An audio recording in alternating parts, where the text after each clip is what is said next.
And we're on. Rossana Tello, thanks for being on the show. Thank you for having me. Yeah. So let's start from, let's just start from the beginning. So where are you from and how did you get into what you're doing now? Okay, so I was born in Peru in South America. I lived there for the first 9 years of my life. My childhood was a bit of a roller coaster, but my grandma was the one that raised me up to that point because my father had to come to the States, like just like a lot of immigrant parents. They had to move to a different state because the economy down there wasn't as good. So when my father left, I was 4 years old, and then my mother, they both separated because my mother just couldn't handle the responsibility of having four kids on her own. So I was like, I am the second. My sister, I have an older sister and two younger brothers. So then my mother separated. We were kind of left, quote unquote, abandoned by my mother, and my grandmother had to step in. So from the age of 4 to 9 years old, for 5 years, my grandmother was the one that had custody of us. So she took care of us until my father built a foundation in States and come and got us and took us to the States. And from the age of 9 all the way up to I'm currently 34 right now. I know I don't look it, but I'm good. So I'm 34, and so I've been here for since then. And I mean, in mid to that, I've been traveling back and forth to Peru and other countries, and yeah. So that's basically, I guess, a little bit of my timeline of where I have been in the world. But I've been to a lot of places. But yeah, my home is New York because I grew up there. But I my heart is in Peru. Yeah. Yeah, when I was looking through your pictures on Instagram, a lot of it was New York, Peru, New York, Peru, and you're wanting to teach and like spread the wisdom that you were learning from Peru, right? So you're from your grandma, and Yes. like, so how did you? Yes. What was that? How long have you been trying to do that, and how did you get into the plant medicine part of it? Oh, okay. That's very funny because when my grandmother, she's a very strong woman and an entrepreneur in at heart. But she was born in Cusco in the Sacred Valley of Peru, and she only knew the indigenous language. I mean, one of the indigenous language in Peru, which is Quechua, and she had to migrate to the city of Lima for the economy. So she basically had to learn how to speak Spanish and grew up there. So when she went into the city, she started learning more about like the church, even though her culture was more into the spiritualism realm, the shamanism realm, the healing with the plants realm. But she was my parent, like my mother and father figure. I saw her doing a couple of things. Like sometimes she would like do a couple of rituals, and she would really rarely take us to the hospital and to take us like if we had a cold or something. She would like get plants and give it to us. Had all these like crazy remedies. Sometimes she would say some weird stuff like, oh, the spirits are here, or like something like that. It would throw me off, and I would like, since it was kind of a bit of a confusion part of what growing up with her at the beginning, because even though she had that in her culture, she also went to church and she was extremely religious. Like she prayed to the statue, she would make us kiss the floor of the church. So it was such a two extremes that I in the church condemns all of that stuff. It says you're worshiping the devil, or that's like the devil's work. You don't do anything to do with shamanism, right? I mean, at least in Peru at that time. So for me, it was like, what is grandma doing? Is she talking to the devil? So my little mind was already saying, no, I don't want nothing to do with that whole shamanism. That's bad, bad, bad. But my grandma did tell me that my grandma told me there's the key steps to success, or key few things that you need to do in order to be happy in life. Because I saw her working extremely hard. I mean, she had 5 kids of her own, and then she had 4 other kids that were just left for her to take care of. She like worked her ass off just to get us by, you know. And I didn't want that for me. I wanted her to have a better future too. I want her to have a better like retirement period. And also I didn't want to see myself through what she was going through. So I listened to her. She said to me, there's a few things that you need to do in order to succeed. One is basically save your money. Don't spend your money. Put your money underneath your bed, on the mattress, you know, all the old school stuff. Two, she would say, don't talk to anyone. Don't trust anyone. Nobody's your friend. And I guess all because of the hardships that she encountered. She said only family are allowed. Then I think the third thing she said, go to school and get a good career. Like make sure you get like an excellent career and get a good pay. And the last thing she said, do not kiss any boys. I was like, you know. So my grandma's like, I was like, oh, okay. Well, grandma, you have 5 kids. How'd you manage that? But anyways, my mind like focused. Like I got so like, okay, I gotta go to school. So I went to school and I was very like just like a tunnel vision. I need to succeed. And that's what I did. I was in high honors. I was like that Miss Goody two shoes type of student. Like Rossana, could do no wrong. Out of the 4 kids, I was like me. When I came to the States, you know, it was like a different world, but I still had the same like goals, go to school. So I did that until like I got the best job, and I still like I'm an MRI specialist now in the city of New York. So I like it, but like it got to the point where my mind and my heart were not connected. I was just very unsatisfied. And I think I was caught up in, since I was a child, I was caught up in the responsibility of just doing things and not really enjoying it, not really feeling it. Like I skipped my childhood into adulthood because I was like, okay, grandma's struggling, family's struggling. Let me try to make something better out of this situation. So I just like, I didn't really get to enjoy myself as much as I should. I mean, my childhood was, yeah, it was rough, but there's had a couple moments where I did enjoy my life, you know, but it got to the point where I was like around 22 and I hit rock bottom. Like I literally found myself so lost, unsatisfied, even though I had the best job. In the eyes of an outsider, they thought like I had the perfect life. I had, you know, I had a best job, I had a car, I was young, I was single, I was thriving. But inside I felt dead. Like there was nothing in there. There was, you know, and when I came to the States, I jumped into a different religion too, because I felt like, well, God is going to save me. You know, if anybody else needs to save me, it's going to be God. So I went into the route or finding a religion that was so strict, and you know, and I got into their teachings, and I thought that was the best way for me to go.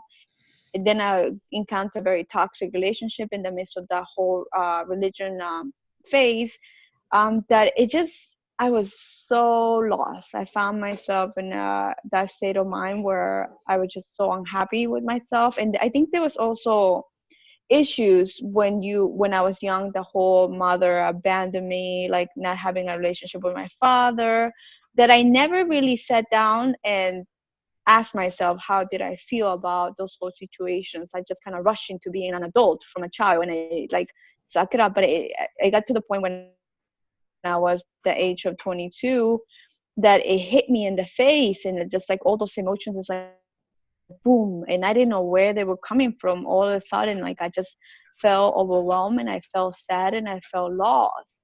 So I was like, couldn't understand it. So I couldn't understand, and there was nobody in church, no religion, or nothing that could tell me be happy. I was just extremely sad.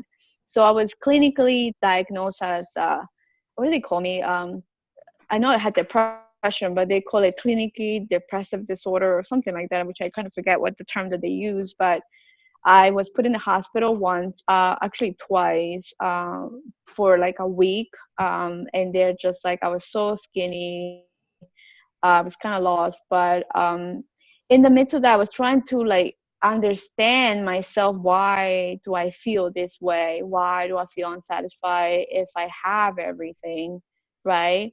So I needed to understand something, but then there was something calling me inside of me, like, you need to research something in Peru, go back in Peru. I right now I can't recall what exactly was the trigger, but I know something in there planted a seed. Like, I remember when I got out of the hospital, they had me move back in with my aunt because I was living by myself. And my aunt asked me, she said to me, like, why are you so sad? Like, why don't you smile? Why, you have everything in your life. She kind of was upset because she was tired of me, like, just um, being upset all the time. And I went to my room. It was a Sunday afternoon, and I remember just like lying in my bed, and I was like, I need to make a choice whether I want to die or fight for my life. I can't be in this limbo of like, I don't know, because it's not really worth living like this. So I grabbed my cell phone, and in my cell phone had a talk about this guy. His name is Earl Nightingale, and he had a talk about like the biggest secret of I think the strangest secret, I think it's called. It's like a 20-minute talk, and it's an old school talk. But that talk that I listened to, I was like, whatever, what am I going to gain or lose? I'll just listen to it. And it really triggers something in my brain that I was like, I felt like I woke up from the dead, and something in my brain, like, it impacted. And I was like, I am never going to sit on a Sunday afternoon in my house just because I don't feel happy. So, and I just looked at the trees, and there was something peculiar about those trees. They were just like, kept like waving at me, like making some signs. And I was like, I need to go outside. And that's how I texted my friend, and I was like, listen, next Sunday, are you doing anything? And she's like, no. I was like, we're gonna go, and we're gonna go hiking. And she's like, what the hell is hiking? I was like, I don't know, you walk in the woods or something, but we're gonna do it. And since then, I like literally went on a healing path on my own with nature. And literally, like, by going into the woods, I felt like my mind was like releasing so many like energy, and I would get like fresh thoughts that would make me feel better. So I constantly did it. I did it religiously. That was like my meetup with God, my meetup with myself. Every Sunday I found myself in different trails in New York and with different friends. And the funniest thing is that that's how I started a hiking group, because a friend told another friend and another friend. And little did I know, one day I turned around, there was like 50 people behind me hiking with me. And it wasn't just myself, it was a whole bunch of people. And I was like, cool, this is amazing. So I started renting houses. I started organizing trips to nature because I felt like people needed that. People needed that escape from, or not escape, but like a reunion with themselves in nature. So I wanted to provide that for them because how it helped me. And honestly, like all the meds that the doctors gave me, it made me feel numb, still more lost than I was before. But with nature, I little by little, I started recognizing who I was, why was I was having this pain, what did I needed to get out of that situation. And it was beautiful, and I really enjoyed it. And in there, my father was like, why don't you go to church anymore? I was like, I do every Sunday. I meet up God in nature. What are you talking about? And he's like, okay, fine. But now everybody understands. I love nature. That is where the energy of God lives. Like, I have a passion, and I thank nature so much, because if it wasn't for nature, I wouldn't be alive today. I would be like a lost woman still, or not even here. So that kind of like developed. And then I don't know, maybe I ran across, I mean, I knew about the sacred plant, the mother plant, ayahuasca. I kind of knew about her, and I was kind of scared to even meet her, but it was a calling, like a desire to go see her. So I didn't tell none of my family, because obviously most of my families, they were religious, and if they heard me go there with the shaman, they probably think I'm going to meet up with the devil. So I didn't tell them. I just went by myself. I took a flight down to South America, and I had my first ceremony, and it was rough. And it was rough. It was one of the most intense. I felt like, what the hell happened? Like, I felt like I just needed to run. I needed to find like I don't know. I just felt like a kid wanting to run in the forest, run so far because I couldn't understand what just happened. Um, but I went back a year, maybe a year or 2 years after, to do another session, a ceremony with the same shaman, and it was the most beautiful experience ever because I literally, like, I met my ancestors. Like, they came out to me, and it was funny because, like, on the session, maybe people don't, maybe they're not familiar with the sacred plants, but in Peruvian culture, that is something that is not to get high. It's not a pleasant moment because it's an encounter with yourself and things that you need to work on, things that you might not know that you need to know, might not know that you want to remember. So it's not a let's go get high tonight. No, because it could be very rough and depending on what you have inside. So, and usually, like, you don't really go to the plant kind of calls you. And it's not necessary for everybody to do plant medicine. It is all like what is in your path, because in Asia they have different ways of getting the same type of medicine. It might be they use different tactics, like they use sound medicine. We in South America and Africa, I believe they use plants. So in my culture we use plants, and I'm so connected with nature. So I went down there and my ancestors told me my whole life. It's like, we were there at this point, we were there at this point, we were there at this point. And they welcome, and that's why you didn't die. And that's why. So I was like, whoa, and the whole new world opened up, like a whole dimension, I was like, holy shit, what is happening? Like my 2D environment, or just getting a buy or getting the best job or blah, blah. But my grandma told me all those shattered. Now it's like time to reveal myself, like the real Rossana that I want to be, that I am, that am I forgotten in. And there's like little clues that you leave for yourself. But it was a very, very traumatic experience. And I just felt, they told me, like, you need to go back and spread your knowledge. And I was like, I don't know anything more than they do. It's like, yeah, you do, but you can share it with them. And I'm like, you got the wrong girl. I'm like, go pick somebody else. Like, it's not me. And they were like, come on. I was like, so now I have I'm very open even at work, because I'll talk about spiritualism, about my ancestors, about anything. I don't care, because it doesn't matter. Like, I am me, and that's it. And there's no apologies behind that. So yeah, so I think that's how my path into the plant medicine, it's still going on. I'm still learning, because all my life I lived in New York. Yeah. Yeah, it's interesting. I had someone on last week, and she was kind of called to go. She went to Mexico to do ayahuasca, and when she was having the experience, she remembered that her dad, uh,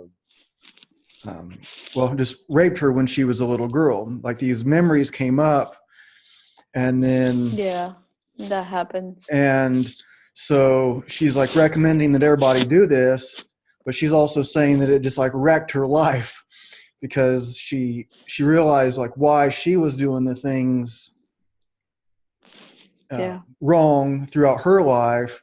It kind of like made sense, like, oh, this thing happened, and so this guy that's supposed to be her dad, her protector, was her Yeah. violator.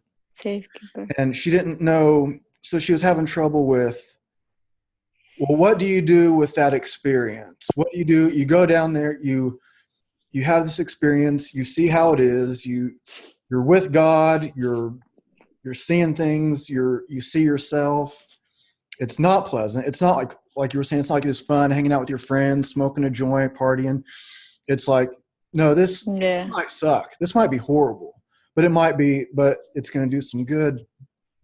And I had somebody on before, and she's not the shaman, but she's in Costa Rica, and they do. People will go to the shaman, have the ayahuasca ceremony. Well, she's a Western trained psychotherapist. So when like you have Mr.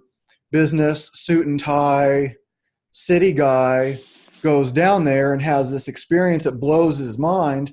Then he has to Hmm. go back to, he has to put a suit and tie on again. This is crazy. So what, Yeah, go ahead. what, Sorry. yeah. So what she does is she helps people integrate Oh. because maybe the shaman's not so good at, I mean, he's in the jungle. He's doing his thing every day, and she's kind of like in between worlds and can kind of like translate. So, do you have a way that helps people integrate what they learn from the plants into their life? Because maybe they still have to go to work and put that suit on, even though they're like, "This is weird. I'm wearing a tie. What's going on here?" So, do you have a way that helps integrate? Yeah, because at the beginning I had the same struggle.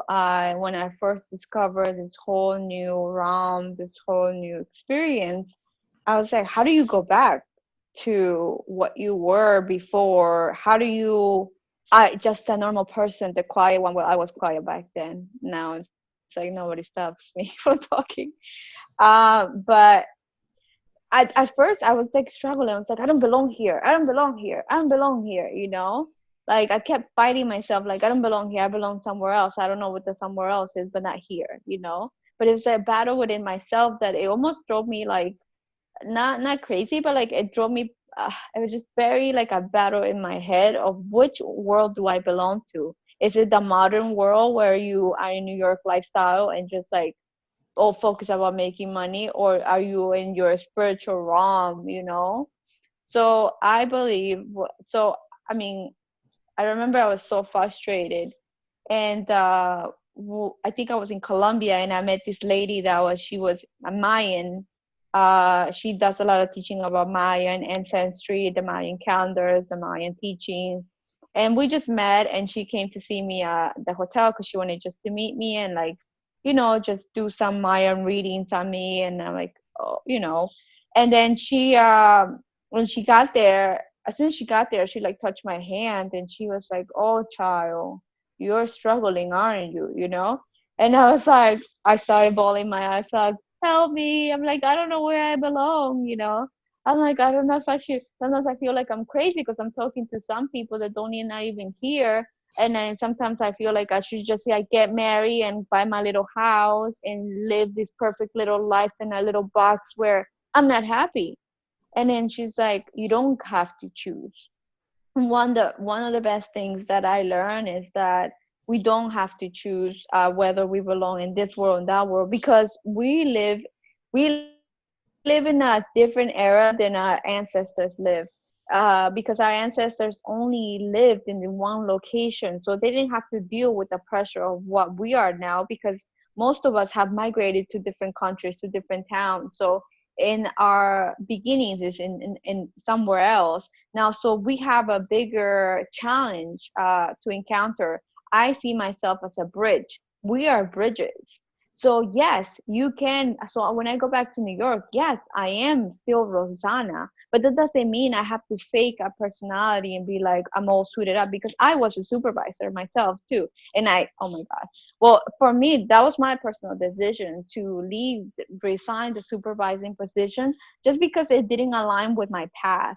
And even though like, but I didn't leave my job completely. Like I still work as an MRI technologist. I still deal with people. I still teach. I still work in the whole, I see things behaving, but my duty in here is integrating my teaching, because a lot of my coworkers, they're so curious, but they're so like, we don't talk about that stuff, but I do. So I feel like there is a purpose why there is particular people from other countries go into, whether it's Mexico, Peru, Colombia, or Costa Rica, to do the plant. That doesn't mean they have to themselves become a shaman or a spiritual worker and leave everything behind. No, they can go back into their houses, into they're actually, they could bring that knowledge in there and spread it. And that's the purpose of it. Like, go and spread it. Go sit in a thing. Talk to the suited up man that's struggling with depression, that has, they cannot even communicate to anyone. Say something. Hey, how's it going? Because now you are the light. You are the candle, and light up his candle. You don't have to run away and say, I don't belong here. Yes, you do. You do belong there. You have to spread the light. That's what you were called to. Whatever you were called to, you know. my brother asked me, sister, if I do ayahuasca, does that mean I'm going to be a shaman? I said, no. You be Jesus. That's who you are. You be the person that you are now. You just bring whatever you want to bring into that. You choose to. And that's how I did it. I mean, I didn't drop my job. When I go there, even to my boss, and I tell him, I said, I'm here and I'm very thankful that you guys are giving me a chance to work with you. I was like, I'll help you as much as I can, but this is not my path. And even when they do events, like I'll speak up and I say, I'm going to sing a song about my ancestors, and I start singing. It's just you. I don't care. And they're all like, yay. But they all embrace it because they have no choice. You know what I mean? But it's up to you. It takes courage, because then you're like, are they going to look at me like I have 7 faces? They will either way. It doesn't matter. They have their own life. And some of them, you might help some person that in your job or in your life or in your circle of environment that might be struggling, and you might bring them something that they might need, or remind them of that this is not, because I feel like in me, in my job, when I go back to MRI, I see that a lot of people are stressed out, unhappy, and depressed. So I see my old self in them. So I tell them, hey, life doesn't have to be like here. I said, you can make it whatever you want it to be. I said, I know your mind that might not comprehend right now, but at least you're planting a seed that eventually I believe it will grow, So that's my duty in my job, to empower them, to make them feel like, shit, there is something bigger out there than this world. I told them, like, if you guys are happy here, amazing, and I applaud you. But if you're not, please find something that'll make you happy, So that's how I feel. Like, I don't feel like you have to drop one of the other. You can integrate them perfectly with what you have learned and with the plants and what you already knew. The plants, basically, to me, I feel like sometimes, for me, ayahuasca, it's not like a fixer-upper.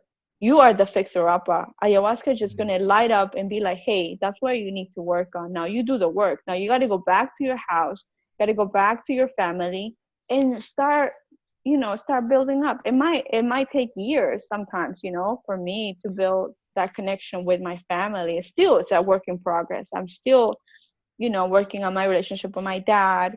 So it's not like, oh, I'm safe. It doesn't work like that. Yeah. It's Hopefully that interesting the explains things that it. you touch on. A lot of it is, I mean, it's almost like you just go down the list of what I've already written down, of like you touched on these different spots. But like people go out and have this experience, and then they have to go back to their job, and they can see, okay, yeah, it'd be nice to just not have to go to that 40-hour, 60-hour, 80-hour a week job that doesn't seem like a spiritual quest at all, going to a factory or going to the sales job or whatever. But if they can see through the plant, or see through yoga, or see through some other way, that when you wake up and that alarm goes off at 4 o'clock in the morning, and you get up and you go to you fight the traffic and you get to the job, that can be a spiritual thing too. So it's like the Zen thing of chop wood, carry water. So like when you're chopping wood, you're focused on the chopping wood. You have to chop the wood, but you're just focused on the chopping wood. So it's like a spiritual thing. What could be more spiritual than chopping wood or carrying the water back? Yeah, you have to carry water 2 miles. It's hard. Some spilling out. You trip, you fall. It's hard. You're sore, blisters on your feet. Yeah, it's a spiritual journey. What do you want? You expect it to be? It's going to be hard. Every moment for me, it's a spiritual moment, because and it's funny, because before when I was doing things for just doing and making money, I never had enough, and I always felt so angry at my job. I felt angry at the commute. I hated it. I was like, oh, it sucks. But now, like, it's all about in your mind. You have to work within yourself first so you can deliver outside, and that takes time. And then now when I wake up, I'm like, I'm very happy. I'm alive. I say my gratitude like quick, as I'm getting dressed. And then in the car, I will put my medicine songs, and then I'm jamming. It might be traffic, but I'm jamming because I don't care. I have no control. I can control certain things, but I have no control on other things. Am I going to get mad about it? No. If I'm late, I say, hey, guys. Yeah, I mean, I try not to be late at work, but if I am, I say, hey, at least I'm late, but I'm here, So I make the best out of it. I talk to my patients. Some of my patients have cancer, and it's like a healing process for both. But if you find yourself in a situation where, okay, but I hate my job, it's 40 hours, well, that's fine. Do it until you figure out what you want to do and get out. You have a choice. You're not stuck. Even the trees, when they say, well, you're not a tree, well, the trees actually do move. They move underneath, so they move and they find their way. So it's like, even the trees that could figure out a way, I'm pretty sure you can too. Yeah. So Yeah, it was interesting. You were saying like going out to the woods, and your friends are asking even like what's hiking. And I have like I go out to the woods, and a lot of times it's on Sundays. yeah. And a lot of times I'll go to this cemetery. It's a really big cemetery, and there's woods, and there's all kinds of really cool trees. I go and I climb the trees. I might climb a tree. I might sit up in one tree for an hour or so, and sometimes I do it to like I call it like a vision quest. I used to call it like a mini vision quest. Somebody don't want to be out there for a few hours, so it's not like I'm Yeah. going out to some remote place for a week by myself in one spot and hoping for a vision. But I go out for like 4 hours and just open up, climb a tree, and see what happens. And it's amazing like what happens. It could be the shape of the branches, or it could be just kind of just like be open, and all kinds of things can happen. And I have friends that will go out. Yeah. So we're like, we'll climb, we're jumping on stuff. I like to lift rocks and like get a big log on my shoulders and squat it, or like, and I have other friends, like everybody's kind of like has their own strength. So maybe I'm not as good of a climber as one guy, but I can lift a bigger rock than him. And then there's somebody else who can jump farther than us. And then we're all just like encouraging each other. Yeah. And it's so cool once you get out. And when we first started putting this Yeah. together, which is a pretty informal thing, like there were maybe 8 of us. And so we're meeting at this park where there's a bunch of woods. And so we're all just kind of getting back together. A lot of us are trainers. Most of us are trainers. And so everybody's kind of just talking and loosening up and waiting for everybody to get there. And then like my buddy noticed, it's almost like people needed permission to go into the woods and start doing their things. If it's not something that Mm-hmm. people regularly do, they might not quite know. Like you have the friends like, what is hiking? And you're like, oh, I just think you just go walk through the woods. And so maybe Yeah. like these experiences that you're talking about, like people need somewhat of a like permission from themselves or something to go have these experiences, and Yeah. have They do. be able to get up in front of everybody who might be at the other doctors, whatever, and you're singing your song, where how many other people are getting up there doing that sort of thing? I Yeah. guess none of them. So you're like this, Nobody. but like, Yeah. so you might look like the weirdo, but everybody's like jealous. I mean like you really look like a weirdo. I think it's really cool. It sounds like your group of Yeah. friends, my No. group of Yeah. friends, we'd all get together and have a lot of fun. So, and one of the things that I noticed was like, you were saying something about um, your spirituality being unique to yourself. And I wanted to ask you about your owl experience too. So I don't know if those two questions, I kind of just asked you two, Oh, but okay. I wanted to hear about your owl experience because I have a thing for owls. Yeah. Well, I can tell you about the owl. Okay. Yeah.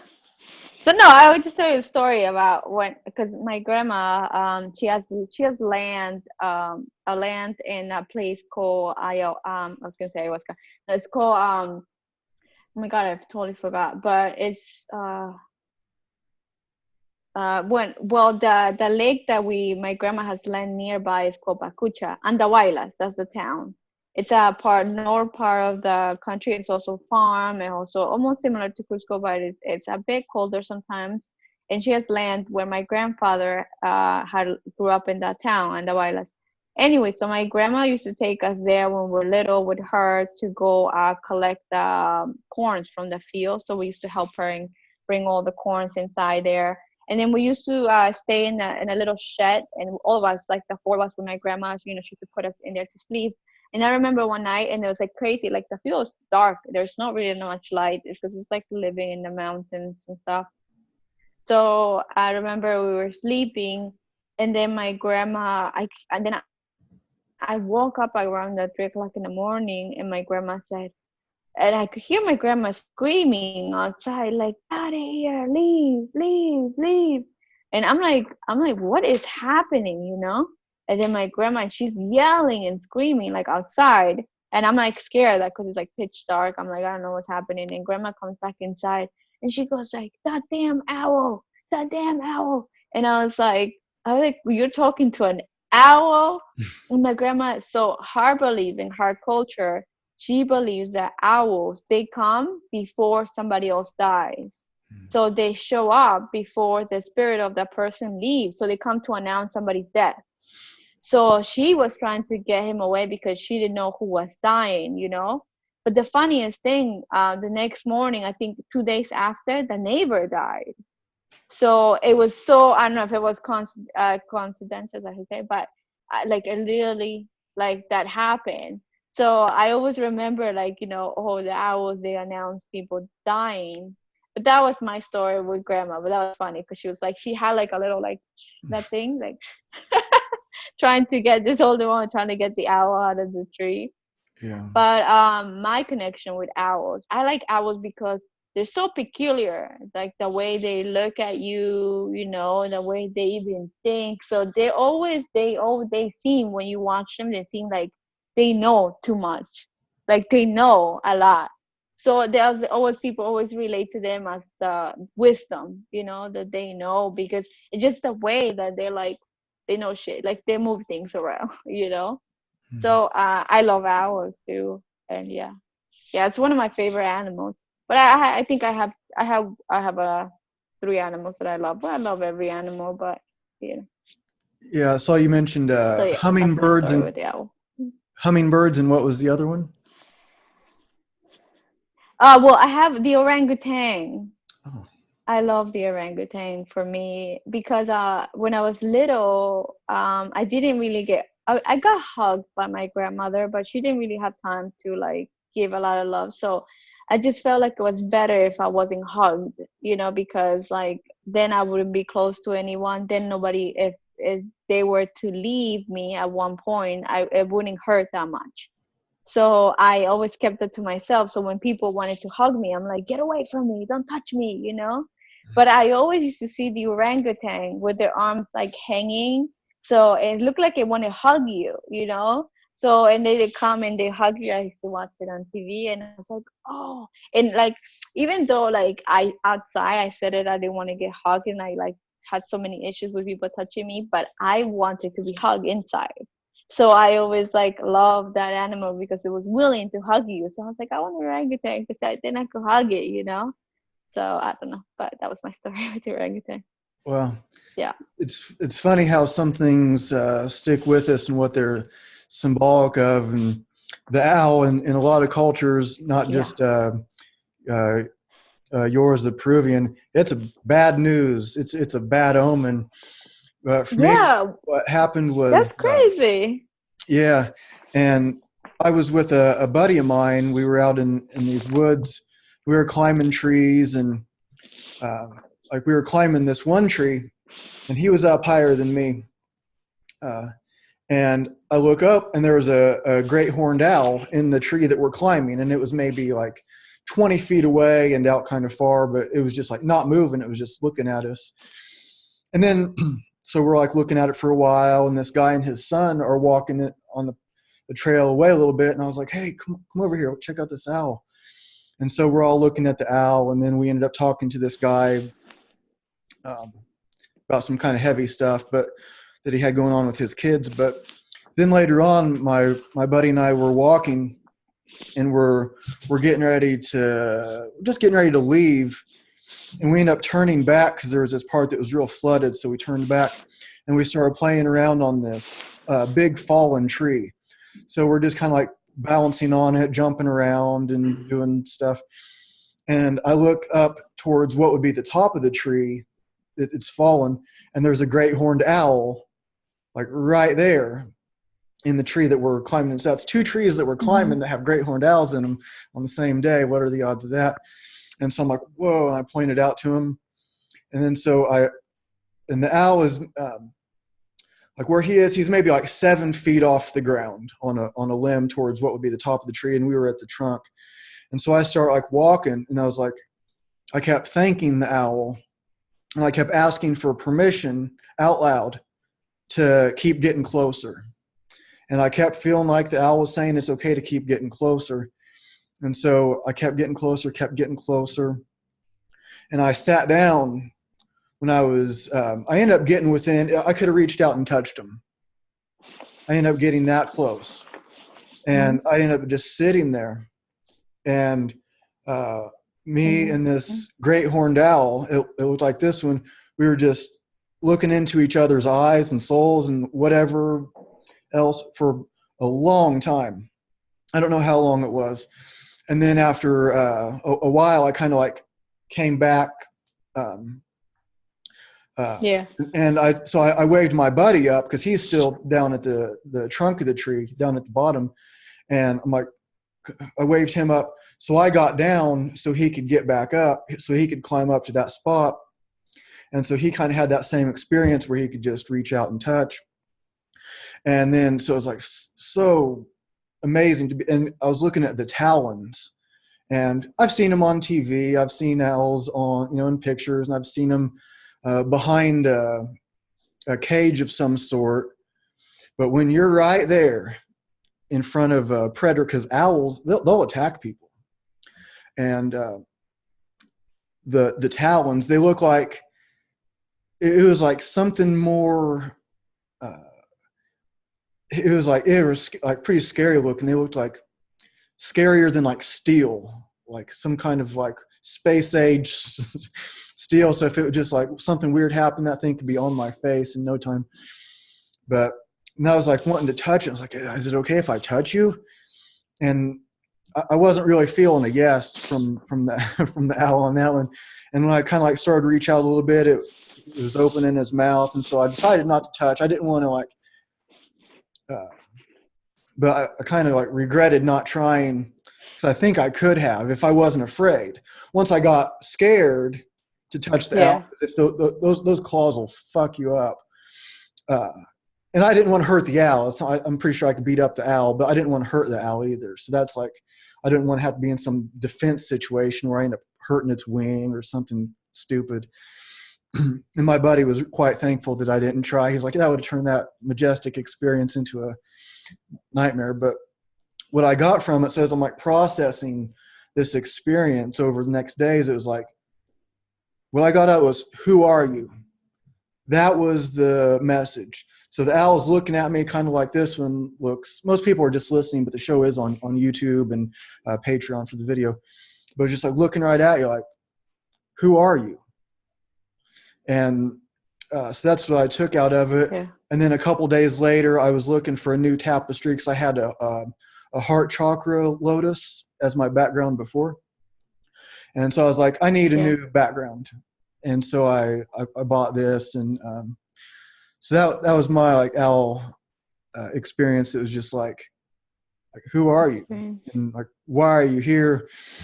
And then I saw that like, who are you on your Instagram post too. You've mentioned the who are you, and so what else did I have written down?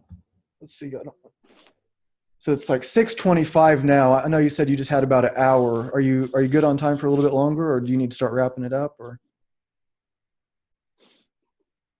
I think I have like 15 minutes because we have to go record a video. Okay, cool. Yeah. So I guess I'll just instead of asking you a specific question, like, what do you want people to know? Like, what else is part of your mission that you're doing? What are you like? How can people get a hold of you if they want to? Do you do stuff online, or what else are you up to? And do you want people to know? So I'm a very, I guess, five dimensions. Well, I do so many things, and it's the energy that I carry. It's infinite. Like, I am an MRI for a career. I am an MRI specialist. I also did online marketing. I also did speaking. I once spoke. I share my story and connected with people around the world. I traveled to a couple countries doing that. Right now, I'm building what I wanted to build from the get-go, which it started because of a moment of depression where I was found myself lost, which was taking people into the woods and connecting with themselves, not with me, but with themselves. So what I'm starting to do is building that kind of foundation, and I'm starting in New York because that's where I felt compelled to do. I'm holding my first official retreat in upstate New York. That it's going to be bringing the main mission and intention is to bring ancient Peruvian ancestral wisdom into the daily lives of today and how to incorporate that. Also, we are incorporating yoga, meditation, so that's teachings come from India, but we are touching more on the ancestral Peruvian things. I'm having an amazing host that is coming from Peru, and I have a couple yogis that are going to be there, and also some a teacher that also sings ancestral songs, medicine songs, healing songs. So basically, what I want to provide is a place where we don't really do medicine, because right now I am not called to do that for people. My medicine, I feel like I am going to give people an access to grab their own medicine that they have inside already, because they are their own shamans, they are their own medicine, and I want them to realize that for themselves. They don't need to go to any particular retreat or country or ayahuasca session, because they themselves are ayahuasca. Ayahuasca is just a complementary to your life if you need support, but it's not a thing that you must go and do. If she calls you, then go ahead. But people usually ask me, like, should I or should I not do ayahuasca? And for me, it's like, that's not for me to answer. First, I ask them, why do you want to do ayahuasca? What's your intention? And so for me, it's like, I am 100% supporter of plant medicine, but I also am 100% supporter of doing the things the way they're supposed to be done. Your intention, your purpose, what is you're going to do? Are you going to work after, like, I work with yourself after this point? So what I want to bring is like teaching about different plants, different healings, different methods, sharing what I'm learning, and just like sharing with everybody and creating spaces like that around the world. So I'm starting just in New York, upstate, and I'm also going to later on. We're going to do just like events where we're just going to have 2 hours talks about, because a lot of people, I feel like now it's a big trend to go do the plant medicine just because they heard it was such an amazing experience. They go to different shamans, and all it's about exchange of the money. It's not really like, then you just go to any place, like it's a hip thing to do, it's a cool thing to do now, to go drink ayahuasca in the woods. So it loses its energy and a little bit of respect for the plant. So I want to, like, one thing that I want to do is starting my own city. It's educating, sharing what I think, the process of acquiring an experience, but then your experience is unique to yourself. But at least if you have some sort of guidance, instead of just going in there and paying $5,000 for this shaman that really just like gave you a plant, and then you don't know what the hell happened afterwards. Now you're lost in the world, way beyond than when you started it. So I want, like, kind of help people, uh, some sort of guidance, like if they hear it from somebody. I know there is a lot of things online, but like that's my just. And also another mission that I am, that another plant that I integrated with, which is Wachuma San Pedro, and told me, like, connect with other people. So I'm never in competition with anyone, but I want to unite other people that are doing the same thing as I am doing, because we can all learn from each other. And it's not a competition of should I go to your retreat or should I go to her retreat? No, how about we both unite and create something bigger, because together we're stronger. Separated, it's like we're divided and we're weaker. But if we both unite our wisdom together, we can create something bigger. So to me, it's like, give me your hand, like worker, give me your hand, person that knows more than I do, that I might learn from you, that you might get something from me. I humbly say, teach me, and then we'll go together. So I want to unite people. I don't want to be in competition with nobody, because I'm not. And I want to create that kind of momentum and movement, because I feel like sometimes there's so many retreats and people are like, well, this retreat doesn't teach you what. No, there's in every phase of your life you learn something, and every retreat you will get something too. You might not realize it in there, but you'll get something. But I feel like if you collab together, it's a bigger thing. Like, eventually I vision like having a festival with a lot of people and celebrating life.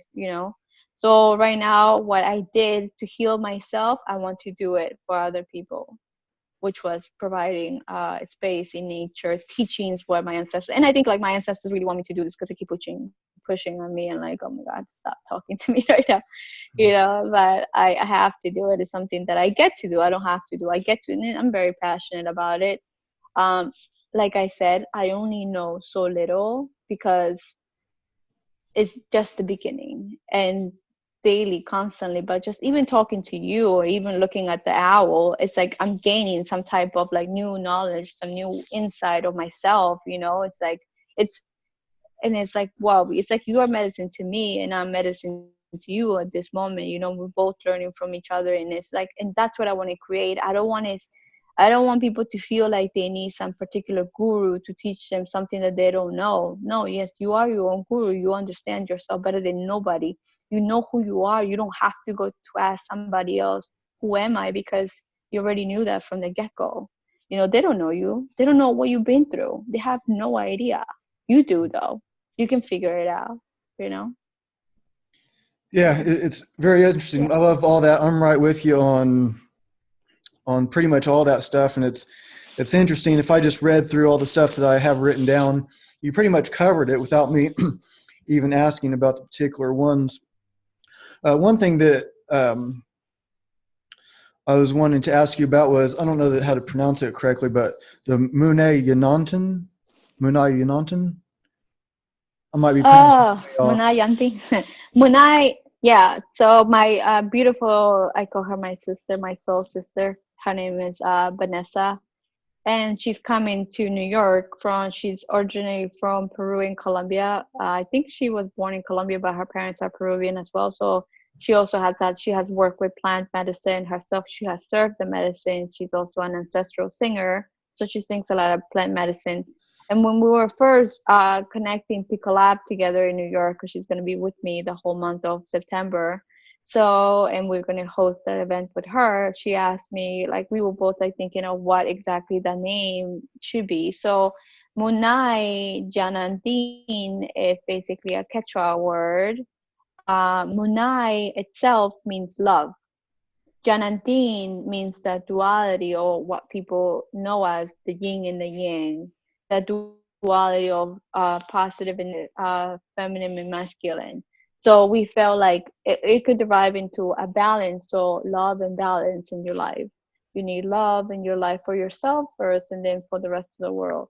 Balance, to balance everything, the equilibrium, whether you are a spiritual person, whatever that spiritual might mean to you, and living in this world where they have some types of rules that you must obey by, because you're living here, and out of respect too. It's giving you what you need right now. And don't disrespect it and be like, this world sucks. No, it is what it is. Make the best out of it, and you can.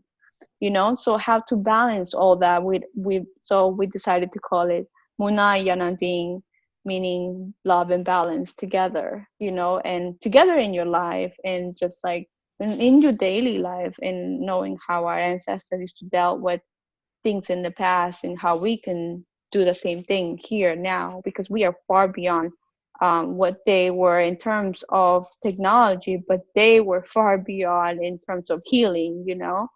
So it's an exchange. So it's learning. So That's what Munaya Nanding means. Very ancestral word too. Very cool. Yeah. Well, I know you got to get going. I could talk to you about this stuff for a long time. So much of what you were saying I know. reminds me of like what me and my friends are doing, the non-competitive stuff, the, stronger Yeah. together, all that stuff was, I could see how your bunch of friends and my bunch of friends would just get together and everything just be like we knew each other forever. But anyways, so how can people get a hold of you if they like social media or they want to learn more about what you're doing? How can they find you? Oh, well, my biggest social media that I'm managing right now, because at the beginning I was like kind of just like into myself, and then I called to share with people who I am, because a lot of people it's like, oh, it's so awesome, and I was like, maybe I should share it, you know. So my biggest social media that I use currently is Instagram. People can message me there. My Instagram is, let me see if I remember, it's my name. It's Rossana_RT, Rossana Tello. So they can find me there. I'm also going to be putting the link for the event that is happening. So that's our first event, but we're probably going to be doing more events during September. And also, if people are in New York, we're going to meet up and do some meetups in New York City, Brooklyn, or Queens. And then eventually maybe we can collab together with you and do some retreat in Oregon. And right, is that what you're saying? Yeah. So we can definitely do one there. So eventually we want to start here. So if people want to connect with me for now directly, you can either find me on Facebook, Rossana Tello. Last name is spelled like hello, but with a T, Tello, so Rossana Tello, whatever. So either Facebook or Instagram for now, but right now my website is getting built, and we have my company name is Pachamama's Connections, which means Mother Earth connecting everyone. That's what it means to me, and that's what I want it to mean to the rest of the world, because it's connecting not just one light worker, one person, or even not like a business person. Like they're not excluded, because everybody is in their own self. They have some sense. Even like the biggest person that is in business, and it seems like they're just about a money, they're underneath this little skin is a soul, that also is is craving that kind of like, what are you talking about, but so for now, like I said, they could find me definitely on Instagram. They could message me there. Especially right now, I'm promoting a lot the event that's going to come up, which I'm very excited about. So that's just the beginning, and I'm going to do what I need to do. And I know sometimes I know where I'm going, but I might not have the whole entire things planned out. But things are evolving so quickly and so fast that I'm very excited. Yeah. So I'm going to just keep pushing forward. That's what I'm here to do. Yeah, very cool. I think we're getting like, it seems like things are like faster and faster, kind of like understanding these like older ways or the need for it. And so I think what you're doing is just going to get more and more Yeah. popular in a good way, and not necessarily a trendy thing, Yeah. but be just like what people are going back to get back to themselves, the who are you, and helping. I really like what you're doing. It all Yeah. makes sense to me. So thank you for coming on the show. It was really cool to talk to you. You have an open invitation to come on Thank you. whenever you want. And so I will stop the recording, and I'll talk to you for just Awesome. a second when I stop it. Okay.